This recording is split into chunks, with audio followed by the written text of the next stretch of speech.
वास्तुशास्त्रानुसार लाल मातीचा माठ हा कोणत्या दिशेला ठेवावा, कुठे ठेवावा असे बऱ्याच जणांना प्रश्न पडतात. कारण उन्हाळ्यात घरात लाल मातीचा माठ आणणं ही प्राचीन परंपरा आहे. पण फक्त हा माठ घरी आणणं पुरेसं नाही, तो योग्य दिशेला आणि योग्य पद्धतीने ठेवल्यासच घरात सुख, शांती, आरोग्य आणि समृद्धी येते असं सांगितलं जातं.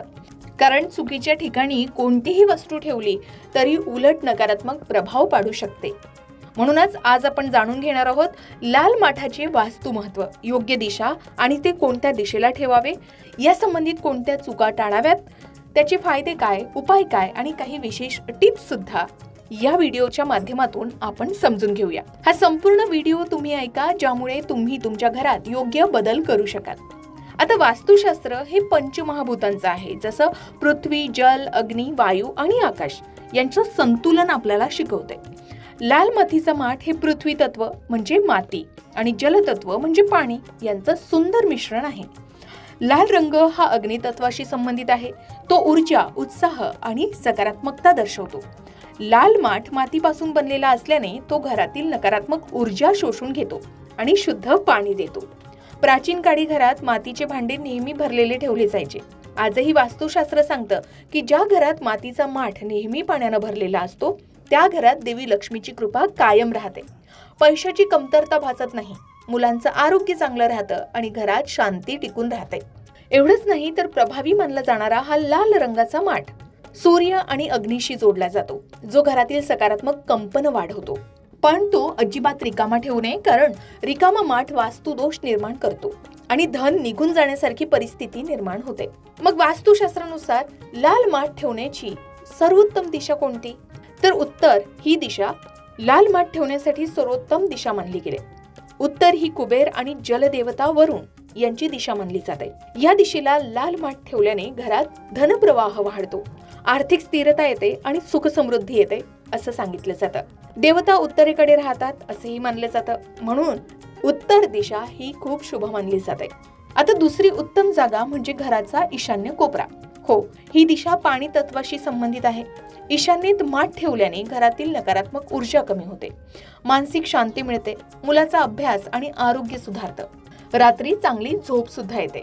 आणि त्याच्यानंतरची पूर्व दिशा, थोडीशी ईशान्येकडे झुकलेली पूर्व दिशा ही सुद्धा शुभ मानली जाते. येथे माठ ठेवल्याने सूर्याची ऊर्जा आणि सकारात्मकता वाढते असं सांगितलं जातं. मात्र दक्षिण आणि नैऋत्य दिशेला किंवा आग्नेय दिशेला माठ ठेवणं टाळावं. या दिशेला माठ ठेवल्यास आर्थिक नुकसान होतं, कौटुंबिक कलह वाढतात आणि आरोग्य समस्या उद्भवू शकतात. आग्नेय ही अग्नीची दिशा आहे. पाणी आणि अग्नी एकत्र आल्याने वास्तुदोष निर्माण होऊ शकतो. त्यामुळे वायव्य दिशेला माठ ठेवणं टाळावं. बेडरूम मध्ये किंवा स्वयंपाकघरात माठ ठेवणं योग्य मानलं जात नाही. जर घरात आग्नेय किंवा वायव्य कोणात दोष असेल तर ईशान्य कोपऱ्यात माठ ठेवणं एक चांगला उपाय ठरू शकतो. आता लाल माठ कसा निवडावा आणि कसा ठेवावा? तर माठ निवडताना तो गोलाकार असावा, त्याचा रंग तपासून घ्यावा, गुणवत्ता तपासून घ्यावी आणि तो कधी खरेदी करावा. तर गोलाकार आणि मध्यम आकाराचा, खूप मोठा किंवा खूप छोटा नको असा आकार असलेला माठ घ्यावा. लाल मातीचा नैसर्गिक लाल रंग असावा. चांगल्या मातीची गुणवत्ता असेल तरच घ्यावा. फुटलेला किंवा जुनाट असा माठ घेऊ नये, नवीन माठ घ्यावा. आता खरेदीसाठी अक्षय तृतीया किंवा शुभ मुहूर्तावर माठ घेणं हे खूप शुभ मानलं जातं. पण गरजेनुसार आपण कधीही हा माठ घेऊ शकता. मात्र माठ घरात ठेवताना काही नियम आहेत. माठ नेहमी पाण्यानं पूर्ण भरलेलाच ठेवावा.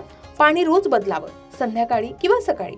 माठात तुळशीचं पान, चांदीचं नाणं किंवा गंगाजल थोडं टाकलं तर प्रभाव जास्त वाढतो असं मानलं जातं. माठ स्वच्छ ठेवावा. त्याभोवती वस्तूंची गर्दी अजिबात करू नये. जर शक्य असेल तर माठाखाली लाल कापड किंवा चंदनाचा लेप आवर्जून ठेवावा. ऑफिसमध्येही उत्तर किंवा पूर्व दिशेला छोटा लाल माठ ठेवता येऊ शकतो. आता योग्य ठिकाणी हा लाल माठ ठेवण्याचे फायदे काय? तर पैसा पाण्यासारखा येत राहतो, लक्ष्मी स्थिर राहते, एकंदरीतच आर्थिक समृद्धी टिकून राहते. माठातील पाणी नैसर्गिकरित्या थंड आणि खनिजयुक्त असतं. उष्णता घातापासून बचाव होतो, पचन सुधारतं, रक्त शुद्ध होतं, वाद भांडणं कमी होतात, मानसिक तणाव कमी होतो, कुटुंबात शांती टिकून राहते. मुलांसाठी याचा विशेष फायदा आहे. मुलं चिडचिड कमी करतात, अभ्यासात एकाग्रता वाढते आणि आरोग्य चांगलं राहतं. शिवाय घरातील वास्तुदोष कमी होतात, सकारात्मक कंपन वाढतात. उन्हाळ्यात घर थंड राहतं आणि सकारात्मक वातावरण तयार होतं. अनेक वास्तुतज्ञ सांगतात की ज्या घरात मातीचा माठ भरलेला असतो त्या घरात कधीही धनाची कमतरता भासत नाही. आता तुम्ही या माठासंबंधित काही विशेष उपाय सुद्धा करू शकता. तो म्हणजे दर शुक्रवारी किंवा अमावस्येला माठ साफ करून नवं पाणी भरावं आणि तुळशीची पूजा करावी. जर घरात वास्तुदोष असेल तर ईशान्य कोपऱ्यात 2 छोटे लाल रंगाचे माठ ठेवावे. माठ कधीही रिकामा पडू देऊ नये. रिकामा माठ धन निघून जाण्याचं प्रतीक आहे, याची काळजी घ्यावी.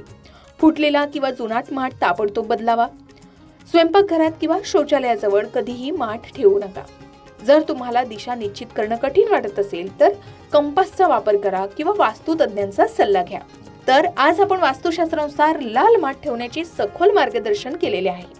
योग्य दिशा, नियम आणि त्याचे फायदे सुद्धा जाणून घेतलेले आहे.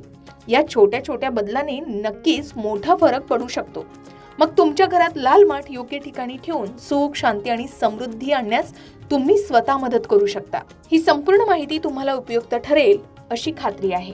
तुमच्या घरात कोणत्या रंगाचा माठ आहे आणि तो कोणत्या दिशेला ठेवला आहे कमेंट करून नक्की सांगा. याचे फायदे जर तुम्हाला झाले असतील तर तेही शेअर करायला विसरू नका. अशाच प्रकारच्या माहितीपूर्ण व्हिडिओसाठी लोकमत भक्ती चॅनलला नक्की सबस्क्राईब करा आणि बेल आयकॉनला क्लिक करा, म्हणजे आमच्या नवनवीन व्हिडिओचं नोटिफिकेशन तुम्हाला मिळत राहील.